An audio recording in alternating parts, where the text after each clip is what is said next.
Hi, and welcome to HRS 5200, Assistive Technology for Seating Mobility. I'm Carmen DeGiovane. This week in Module 12, we will talk about power mobility, optimizing driving, and advanced applications. But first, I want to talk about something rather boring. I say that to get your attention, but what I really want to talk about are the student evaluation for instruction, or SEIs. I just want to remind you to fill them out.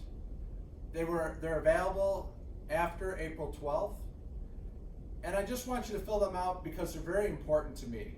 I use that information to help make the course better for each additional cohort that takes the class.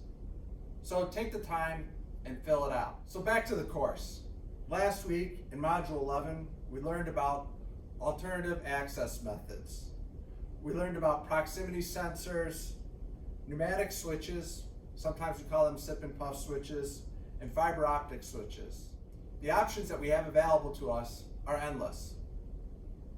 This week in Module 12, we will learn about programming. I'm very passionate about programming because I feel like people ignore all of the parameters that are available to us in a power wheelchair. In the good old days, we used to use dip switches to set the programming parameters on power wheelchairs.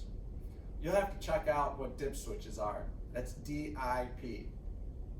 Today, we can use a computer, a handheld programmer, or a tablet to control a power wheelchair in real time. So I created a video that demonstrates the importance of properly programming a power wheelchair and how it can impact the drivability of the power wheelchair. The things that I want you to consider are: how do the parameters affect the person? How is the control interface impacted by the way you set up the power wheelchair? And how is the power wheelchair able to get through different environments? For example, an indoor environment, an outdoor environment, or going up a ramp into a vehicle. In the future, when you have the chance to use a power wheelchair, I'd like for you to configure it and to observe how the different parameters impact the drivability of the wheelchair.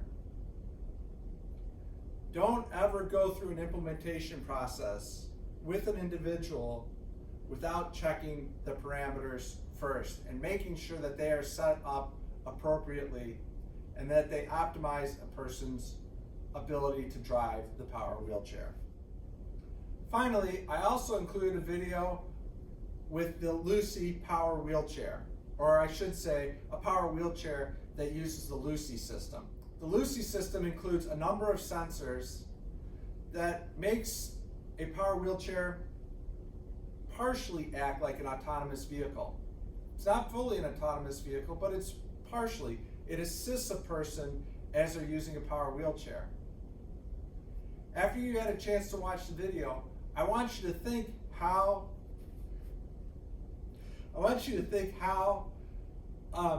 it changes the way a person drives a power wheelchair.